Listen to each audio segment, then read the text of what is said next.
तो आज हम बात करेंगे क्रेनियल नर्व्स के बारे में। तो क्रेनियल, ये जो वर्ड है, ये जो आपके स्कल को जो कवरिंग किया हुआ है, इसको हम कहेंगे क्रेनिया। ठीक है। तो वहां से निकलने वाले, ब्रेन से निकलने वाले नर्व्स को हम कहेंगे क्रेनियल नर्व्स। तो ये कितने हैं? टोटल 12 नर्व्स है, यानी 12 पेयर्स है। राइट साइड से भी 12 निकलेंगे आपको, लेफ्ट साइड से भी 12 निकलेंगे, यानी टोटल अगर देखेंगे 24। ठीक है। तो ये क्या करते हैं, देखिए उनका फंक्शन क्या है, सब हम देखेंगे अब। ये देख सकते हैं आप, देखिए पूरे 12 nerves. Number one olfactory nerves है, number two optic nerves, number three trigeminal nerves, number four acoustic nerves या फिर हियरिंग नर्व भी बोल सकते हैं, वेगस नर्व। नंबर फाइव के बाद आपको सिक्स यहाँ पे देखने को मिलेगा, three four five six, oculomotor, trochlear और एब्ड्यूकेंस। ठीक है। Seventh number facial nerves, eight number acoustic nerve, ninth number glossopharyngeal nerve, tenth आपका vagus, 11th accessory, 12th hypoglossal. तो ये 12 नर्व्स निकलते हैं क्रेनियल से। इसका फंक्शन आइए देखते हैं हम लोग।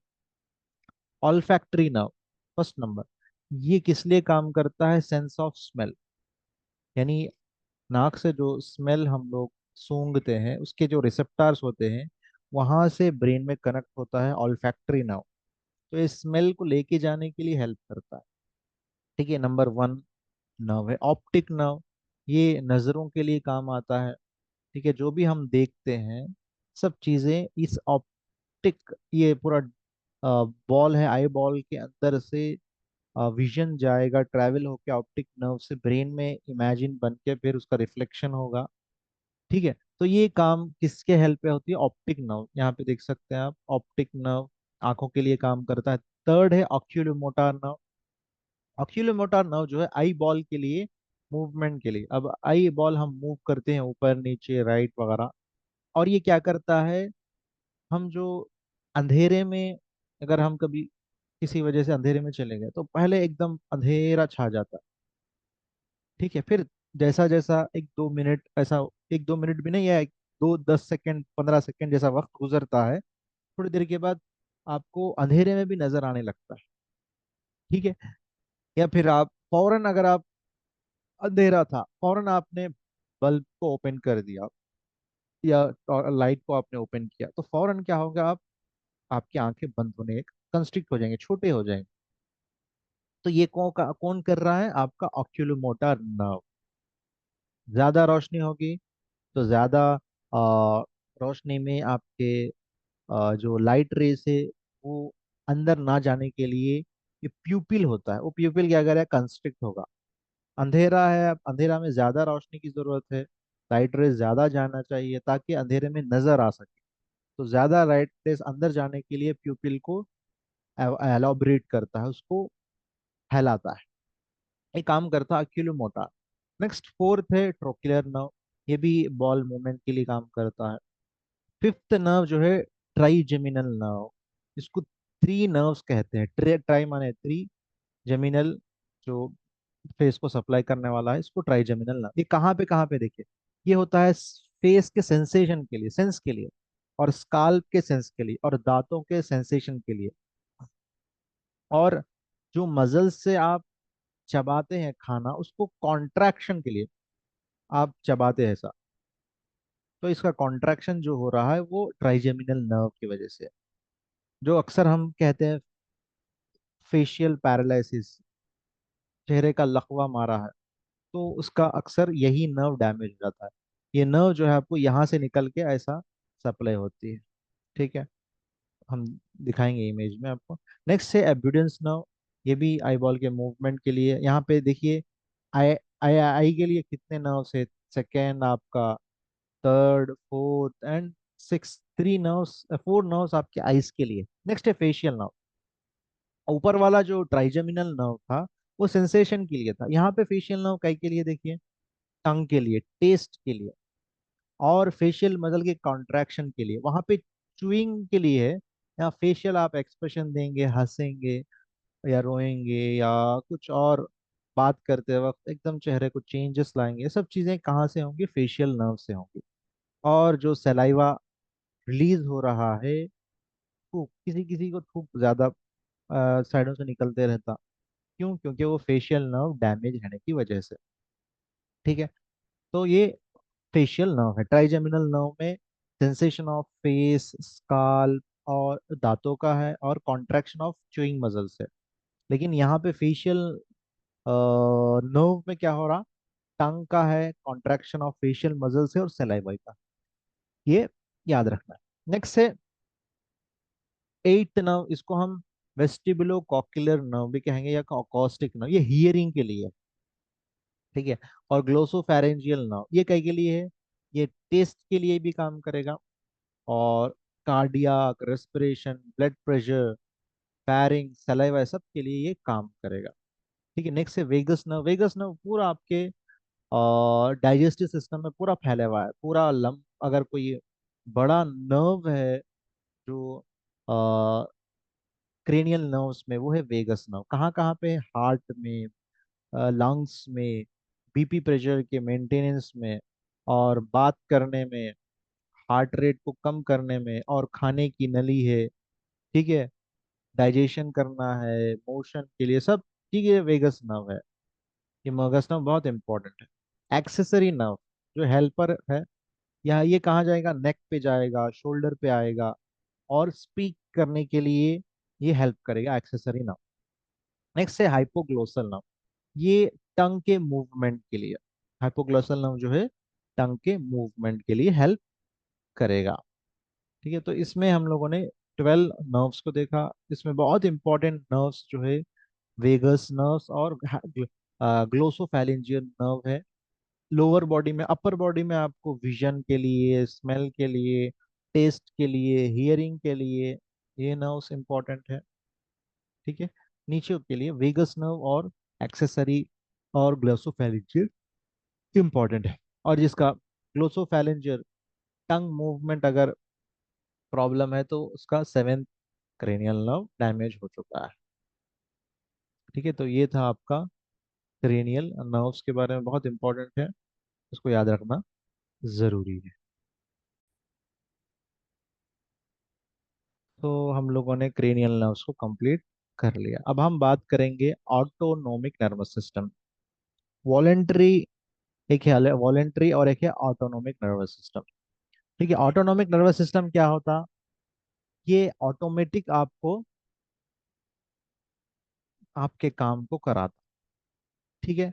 इसको हम पेरिफेरल नर्वस सिस्टम भी कहेंगे। मैंने बताया था कि पेरिफेरल नर्वस सिस्टम जिसमें आपको स्मूथ मसल्स, कार्डियक मसल्स और ग्लैंड्स को अगर मसल सप्लाई, नर्व सप्लाई होगा, तो उसको हम वेसिरल मोटार न्यूरॉन्स कहेंगे। उसको हम क्या कहेंगे? वेसिरल मोटार, वेसिरल मोटार कहेंगे। अगर यही, अगर अगर इंटरनल ऑर्गन्स को अगर पहुंचा रहे, तो उसको सोमैटिक मोटर न्यूरॉन्स कहेंगे। ठीक है। तो यहाँ पे हम बात कर रहे हैं स्मूथ मसल्स, कार्डियक मसल्स और ग्लैंड्स, तो इसको वेसिरल मोटर न्यूरॉन्स कहेंगे। Sorry, somatic motor neurons, muscles और स्केलेटल सिस्टम, बोन्स को अगर सप्लाई होगा तो सोमैटिक होगा। वेसिरल जो है स्मूथ मसल, स्मूथ मसल क्या है? हार्ट है, आपका इंटरनल ऑर्गन्स जैसा कि स्टमक है, इंटेस्टाइन है, लार्ज इंटेस्टाइन, स्मॉल इंटेस्टाइन, ये सब वेसिरल कहलाए। ठीक है। इनको देखिए, इनके पास इफेक्टार्स होते हैं, क्योंकि इनसे काम लेना है ना। तो ब्रेन क्या करेगा? इनके पास इफेक्टार रखेगा। ये इफेक्टार्स क्या करेंगे? हार्ट बराबर काम कर रहा है, नहीं काम कर रहा, कम काम कर रहा तो भी सिग्नल जाएगा, ज्यादा काम कर रहा तो भी ब्रेन के पास सिग्नल जाएगा। ठीक है। तो ये ऑटोनोमिक नर्वस सिस्टम है, ऑटोमेटिक समझिए इसका। और एक आसान से समझने के लिए, ऑटोमेटिक नर्वस सिस्टम। ठीक है। ये इफेक्टार आपके कंट्रोल में नहीं है। ठीक है। तो ये काम कैसा कर रहा? काम ऐसा कर रहा, इनके पास वेसिरल इफेक्टार्स है। इफेक्टार्स क्या करेंगे? इफेक्ट करेंगे।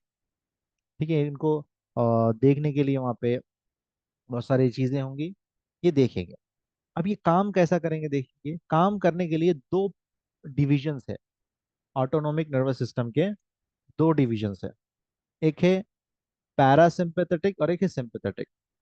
सिंपैथेटिक और एक पैरा सिंपैथेटिक है।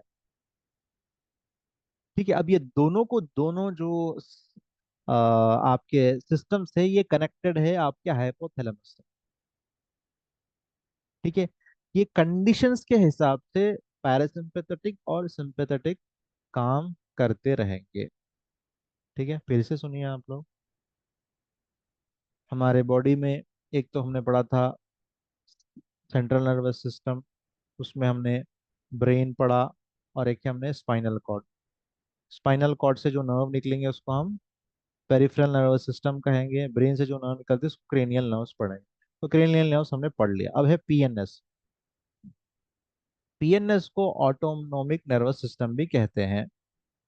अब इसको चलाने के लिए दो पाथवेज है, सिंपैथेटिक, पैरासिम्पैथेटिक। सिंपैथेटिक और पैरासिम्पैथेटिक।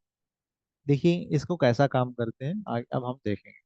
ऑटोनोमिक पाथवेज, फिर से इसको और डिटेल में दिया गया यहाँ पे।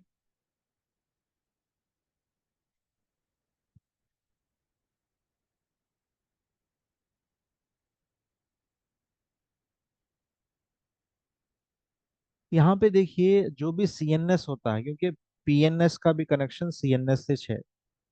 ठीक है, जो ऑटोनोमिक पाथवे होता है इसके पास दो टाइप्स के गैंग्लियोनिक न्यूरॉन है। गैंग्लियोनिक न्यूरॉन इससे पहले मैंने बताया था कि वहां पे सेल बॉडी का गुच्छा है। ठीक है, एक है pre ganglionic neuron, pre ganglionic neuron, और एक है पोस्ट गैंग्लियोनिक न्यूरॉन। अब समझिए ये आपका ब्रेन है और एक है स्पाइनल कॉर्ड। ठीक है, अब यहाँ से कोई इंफॉर्मेशन जाना है तो यहाँ पे एक एरिया है प्री गैंग्लियोनिक और एक यहाँ पे एक एरिया है पोस्ट गैंग्लियोनिक। दो एरियाज है। ठीक है, यहाँ पे इसको इतना ही समझना है। नेक्स्ट है, अब यहाँ पे इसमें भी डिटेल तो दिया गया है, लेकिन मैं इतना ही आपको समझाऊंगा। अब आइए बात करते हैं सिंपैथेटिक डिवीजन। सिंपैथेटिक डिवीजन क्या होता है, सिंपैथेटिक नर्वस सिस्टम क्या होता है। अब ये पोस्ट और प्री गैंग्लियोनिक हमने समझ लिया।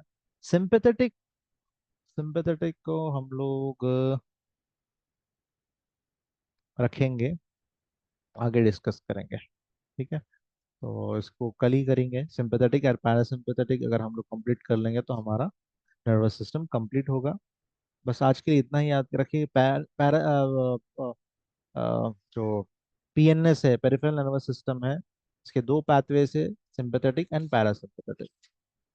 ठीक है, और इसमें जो गैंग्लियन है, जो सेल बॉडीज का जो गुच्छा है, वो दो टाइप्स का है, पोस्ट गैंग्लियोनिक न्यूरॉन और प्री गैंग्लियोनिक न्यूरॉन। ठीक है, तो आगे का हम सिंपैथेटिक पैरासिम्पैथेटिक कल डिस्कस करेंगे।